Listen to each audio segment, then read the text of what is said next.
Bienvenue sur Résumé Livre, votre chaîne dédiée à la découverte et à l'exploration des plus grandes œuvres littéraires. Que vous soyez passionné de lecture, étudiant, ou simplement curieux, ici, vous trouverez des résumés captivants et des analyses enrichissantes des livres qui ont marqué l'histoire. Si vous aimez nos résumés et analyses littéraires, n'oubliez pas de vous abonner pour ne rien manquer des prochaines vidéos. Activez la cloche de notification pour être alerté à chaque nouvelle publication, et rejoignez-nous pour découvrir encore plus de trésors de la littérature. Merci de votre soutien, et bonne écoute. Aujourd'hui, nous plongeons dans l'une des œuvres les plus monumentales de Victor Hugo, Les Misérables. Publié en 1862, Les Misérables est un roman historique, social et humaniste qui explore la pauvreté, la rédemption, et la lutte pour la justice dans la France du XIXe siècle. Installez-vous confortablement, car nous allons explorer ce chef-d'œuvre. Avant d'entrer dans l'histoire, parlons brièvement de l'auteur. Victor Hugo, l'une des figures les plus emblématiques de la littérature française, était un poète, dramaturge et romancier. Les Misérables est sans doute son œuvre la plus célèbre. Le roman est écrit dans un contexte de transformation sociale et politique en France, notamment après la Révolution de 1789 et durant la Restauration. Hugo, défenseur des opprimés, utilise ce livre pour dénoncer les injustices sociales et prôner la rédemption à travers la compassion et l'amour. Les Misérables, chef-d'œuvre de Victor Hugo, débute avec Jean Valjean, un ancien bagnard qui vient de passer 19 ans en prison pour avoir volé un morceau de pain afin de nourrir sa sœur et ses enfants. Sa peine initiale était de 5 ans, mais elle fut prolongée à cause de ses tentatives d'évasion. À sa libération, il est marqué au fer de la société comme un criminel, un statut qui le suit partout. Rejeté de tous à cause de son passé, Jean Valjean erre sans but, jusqu'à ce qu'il soit accueilli par Monseigneur Myriel, l'évêque de Digne. Cet homme de foi offre à Valjean gîte et couvert. Mais dans un accès de désespoir, Valjean vole l'argenterie de l'évêque avant de s'enfuir dans la nuit. Le lendemain, Valjean est arrêté et ramené chez l'évêque. Mais contre toute attente, Monseigneur Myriel lui pardonne et lui offre en plus 2 chandeliers en argent, affirmant qu'il lui avait fait cadeau de cette argenterie. Cet acte de bonté bouleverse Valjean. C'est le tournant décisif dans la vie de l'ancien bagnard, qui décide de changer sa vie pour toujours. Jean Valjean change d'identité et devient Monsieur Madeleine, un homme d'affaires prospère et bienfaiteur. Grâce à son travail acharné, il devient le maire de Montreuil-sur-Mer et gagne le respect des citoyens. Cependant, son passé le hante constamment. L'inspecteur Javert, un homme obsédé par la loi et la justice, le reconnaît. Javert incarne la loi implacable, refusant d'accorder une seconde chance à Valjean.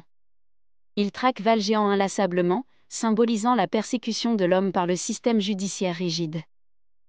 Parallèlement, l'histoire de Fantine, une jeune femme abandonnée et mère d'une petite fille, Cosette, se déroule. Fantine est forcée de quitter Montreuil pour chercher du travail, laissant Cosette aux soins de 2 aubergistes cupides, les Thénardier. Ces derniers exploitent la petite fille, la faisant travailler comme servante tout en extorquant Fantine en lui demandant toujours plus d'argent pour soi-disant s'occuper de l'enfant. Fantine, malade et désespérée, est progressivement réduite à la mendicité et à la prostitution pour subvenir aux besoins de sa fille. Valjean, en tant que mère, découvre son sort tragique et décide de l'aider. Il promet de retrouver Cosette et de s'occuper d'elle, mais Fantine meurt avant de pouvoir revoir sa fille. Fidèle à sa promesse, Valjean part récupérer Cosette chez les Thénardier. Lorsqu'il arrive, il découvre les horribles conditions dans lesquelles vit la jeune fille. Elle est exploitée et maltraitée par les Thénardier, mais Valjean paie une grosse somme d'argent pour la libérer de leur emprise. Valjean devient alors le père adoptif de Cosette, et ils fuient ensemble, échappant constamment à la traque de Javert, qui ne cesse de poursuivre Valjean. Ils trouvent refuge dans un couvent pendant plusieurs années, où Valjean travaille comme jardinier. Pendant ce temps, Marius, un jeune étudiant républicain, tombe amoureux de Cosette. Leur histoire d'amour se développe sur fond de troubles politiques à Paris. La France est en pleine effervescence révolutionnaire, et la révolte de juin 1832 éclate. Marius, engagé dans la lutte, participe activement aux événements qui secouent Paris. Lors de l'insurrection, Marius est gravement blessé sur les barricades. Jean Valjean, apprenant que Marius est l'amour de Cosette, se rend sur les barricades pour le sauver. Dans un acte de bravoure, il porte Marius sur ses épaules à travers les égouts de Paris pour le ramener sain et sauf. Après avoir sauvé Marius, Valjean est de nouveau confronté à Javert, mais cette fois, la situation change. Javert, déchiré entre son devoir de capturer Valjean et son admiration pour la bonté de cet homme, ne peut plus concilier sa vision rigide de la loi avec la compassion qu'il éprouve pour Valjean. Incapable de supporter ce dilemme moral, Javert met fin à ses jours en se jetant dans la Seine. Valjean, désormais libre de sa traque, voit cependant sa santé décliner. Il choisit de s'éloigner de Cosette pour lui permettre de vivre une vie heureuse avec Marius. Alors que Cosette et Marius découvrent la vérité sur le sacrifice de Valjean, ils se précipitent à son chevet.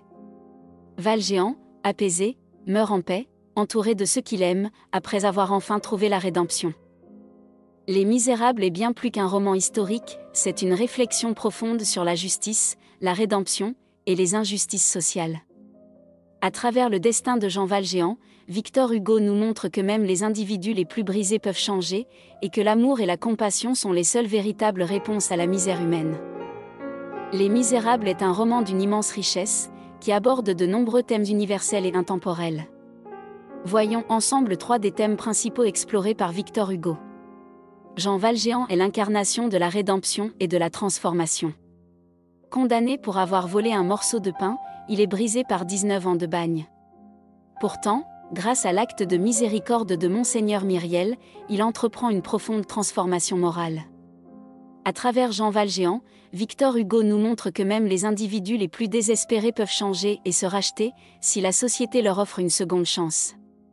La compassion, l'amour et la bonté sont les forces qui transforment Valjean en un homme nouveau, capable de s'élever au-dessus de son passé. Le personnage de Javert incarne une justice rigide, inflexible et implacable. Pour lui, la loi est absolue, et la miséricorde est une faiblesse. En revanche, Jean Valjean symbolise la miséricorde et le pardon, la capacité de voir au-delà des actes pour comprendre les êtres humains. L'affrontement entre ces 2 personnages soulève une question fondamentale, la loi doit-elle primer sur l'humanité ? Hugo nous fait réfléchir sur les limites d'une justice sans compassion, en opposant la dureté de Javert à la bonté de Valjean, qui finit par sauver des vies malgré son passé criminel. Enfin, Les Misérables est un roman social, une critique acerbe des inégalités criantes de la société française du XIXe siècle.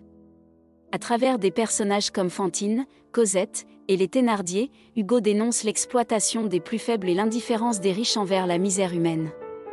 Hugo nous montre à quel point la pauvreté et l'injustice peuvent détruire des vies, et il plaide pour une société plus juste et plus humaine. L'amour et la compassion sont les seules armes contre la misère humaine dans un monde cruel et injuste. Hugo utilise l'histoire personnelle de Valjean pour illustrer un propos plus large sur la justice sociale, la misère humaine, et l'importance de l'amour et de la compassion. Les Misérables est plus qu'un roman, c'est un appel à l'humanité.